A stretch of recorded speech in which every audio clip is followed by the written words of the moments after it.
The issue is the issues of recidivism, and we're talking to Pastor Walker about some of the issues that are generally associated with recidivism, especially supervision and the parole system. And of course, Reverend Walker, we promised that we'd give you an opportunity to continue to talk about the issue of supervision and the parole system.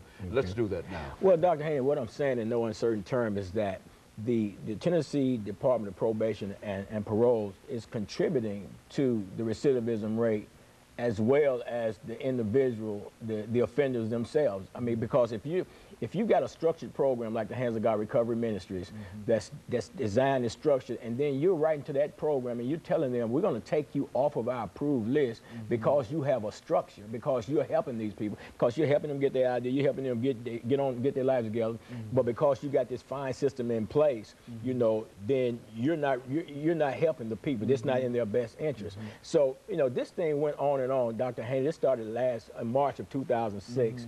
And it went on, and I talked to Gary Tulloch on the phone, who's the Director of Field Services, and we discussed the issue about the fines. So he came to me, he said, well, okay, can you make some adjustments in the fines? I said, I'll tell you what, whatever adjustments you make into the fines, I'm okay with it, because my main thing is to help these people. So he made the adjustments. I sent him back a letter of acceptance. He said, once you do that, then we'll reinstate your program. I sent the letter back. I'm okay with it, but because I maintain my position that, you know, the fine system is not detrimental, then I get a letter back probably about a month or so later that says, you know, well, we've determined to not use your program because some of the officers feel like you have a low success rate.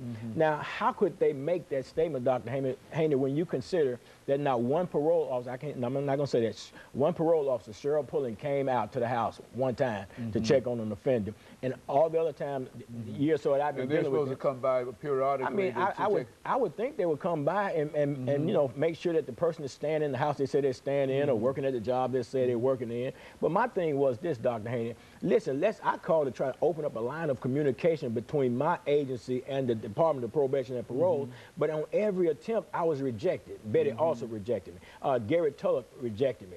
I mean, because I said, let's sit down with the parole officers and myself. Let me present my ministry program to you all, and let us come up with a system whereas we can work together so we can adequately and properly supervise the ex-offenders so that they'll have a chance at living life. Because if you don't do that, man, they're not going to have a chance at living life. But I was rejected on every hand. And to tell me that you got a low success rate when you've never been to my ministry office, you've never been to one of my houses where the offenders stay, you never sit in on any of my groups, you never had a conversation with me, a decent conversation with me. So how could you make a statement like that? What do they base that such a statement on? On nothing, Dr. Haney. What can you? I mean, what can they base it on? You never been there. I mean, you couldn't even tell me what my. I mean, they wouldn't even know how my office looked. You know what I'm saying? Because nobody's ever been there. Well, this whole issue of fines. Exactly what I mean. What are we talking about here? I mean, I mean, is there a amount associated with these fines? Absolutely. Say for instance, my houses are non-smoking houses. Okay. So I say, as a deterrent to smoking in my house, then if you light up a cigarette in here, you're going to pay a $100 fine. Now, that's a great deterrent because I'm not willing to pay $100 to smoke a cigarette. So chances are you're going to think about that. You're going to walk outside. That's right. See, the fines are not designed to be collected. The fines are designed to make sure you follow the guidelines. You know what I'm saying? I could care less about receiving a fine, you know, and they couldn't say it's about, you know, all you want is to make money off of these people. If that was the case, I would deal like a bunch of these other so-called halfway houses and charge them this large amount of money to come out, but we was bringing people out free at no cost. Well, we lost a lot of money doing that, of course, but still at the same time, we were trying to give people an opportunity because people coming out of prison, they ain't got no money, man. You know what I'm saying? They don't have money, they don't have clothes, dropped off at the bus station with a shirt on in the middle of winter or whatever, you know, so it couldn't have been about the money because it's not about finding people for money. But you think about it, Commissioner Little out there at the Tennessee Department of Correction, he's have eliminated smoking in all the prison systems, you know. That includes the correctional officers as well. Now, what would you think would happen if a correctional officer walked in there smoking a cigarette?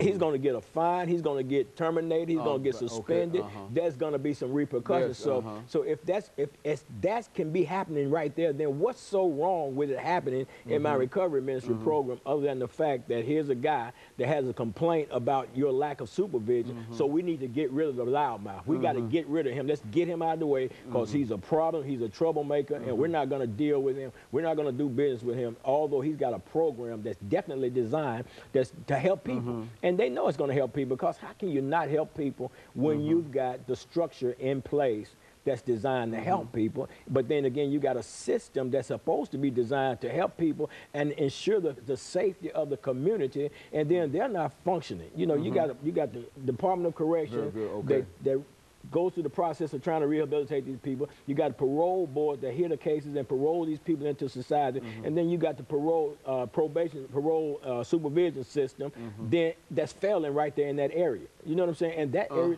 the vehicle is not running on all cylinders. Well, it seems to me that, and as you're indicating, that one of the real issues dealing with the whole system is supervision. It's a whole. Individuals have some idea about what these individuals who've been paroled or whatnot, who are at these houses, have some idea of what they're doing. Right. They don't. I mean, a lot of them don't have a clue. Dr. Haney, even with this sex offender registry thing, man, I put up a sex offender. He had used my address at my house, my residence, to say that's where he lived. And I called down there, and it's still listed on there. So I mean, they're not supervising the people like they should. And then when the people recommit these crimes, then they want to shift the focus just on the individual. But then you got to look at yourself. Let's go in-house with this thing. What are you doing in-house to make a difference? I mean, are you really supervising these people? Or are they just popping up in your office saying they're working here or saying they live in there? Because I got another offender that came out, supposed to have been in my program, was never in my program. Now, then when he stopped showing up for the groups lying about being in my program, then the parole officer finally calls, and I'm like, hey, he's never been here.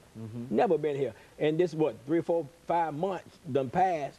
Well, look, and this whole issue of supervision, has it anything to do with the number of personnel that might be required? Or what? Anything, even an increase in personnel would be cost effective if you kept people from going back into the system. You know, one of the things is, okay, you can go with personnel, but one of the things they say in the mission statement is to do it with least cost, you know, as possible. So if you got programs out here, then, and they structure, then, and the ones that are not structured, require them to structure themselves a little bit more, and then communicate. Communicate with the program that these individuals are paroled out into. If you open the line of communication, and see, Dr. Haney, that's all I was trying to do. All I wanted to do was open a line of communication so that you can know about my ministry and how my ministry functions, and how that we could work together to ensure the success of the parolee, rather than them going back into the system, costing the state $50-something a day, whereas they can be on parole costing the state about $2.16 or something a day, according to their numbers. Is that the way it works, that if they're on parole, it costs... It's less. It's less. And if you can keep them out of jail at $2 a day, it's better than keeping them in jail at $50 a day. Absolutely. And see, I'm just glancing over their information that I pulled up on the internet. You know, you can go to Department of Probation and Parole, and you can pull up the annual report and stuff like that and get all that information. But you know, the thing is, it's less costly to supervise them on parole. But if you're opening the line of communication, you got all kind of halfway houses around here that people are paroling out into, but if the parole officers are not in contact with the houses, see, because the thing is, Dr. Haney, they're the parole officer. They see the parolee maybe once a month. Some of them see them once a week. I see them every day.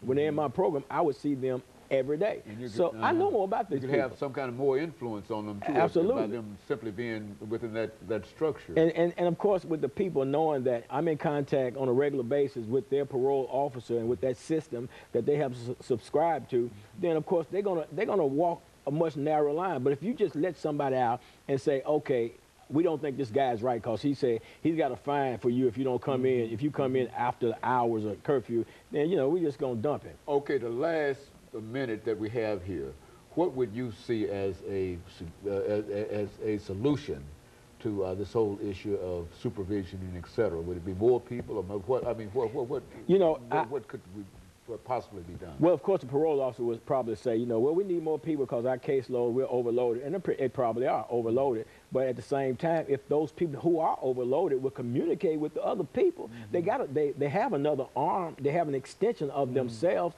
All they have to do is make use of it. All they have to do is communicate, you know, instead of sitting down there and they got this bad taste in their mouth about the halfway houses, because some of the halfway houses, how they conduct business, some of them out here just for money. That's what they for. But then you got legitimate ones out here that really want to help people. And if you open a line of communication between the agencies, and that's all I was trying to do, even though I said, Mr. Tulloch, I agree with the fine system and all that stuff, but I said the other issue, it yet remains, and we need to put together a meeting and sit down and talk. Very good. Of course, Reverend Walker, you know what time it is. Yes. Of course, let me encourage our audience to tune in again next week for another informative edition of Comments.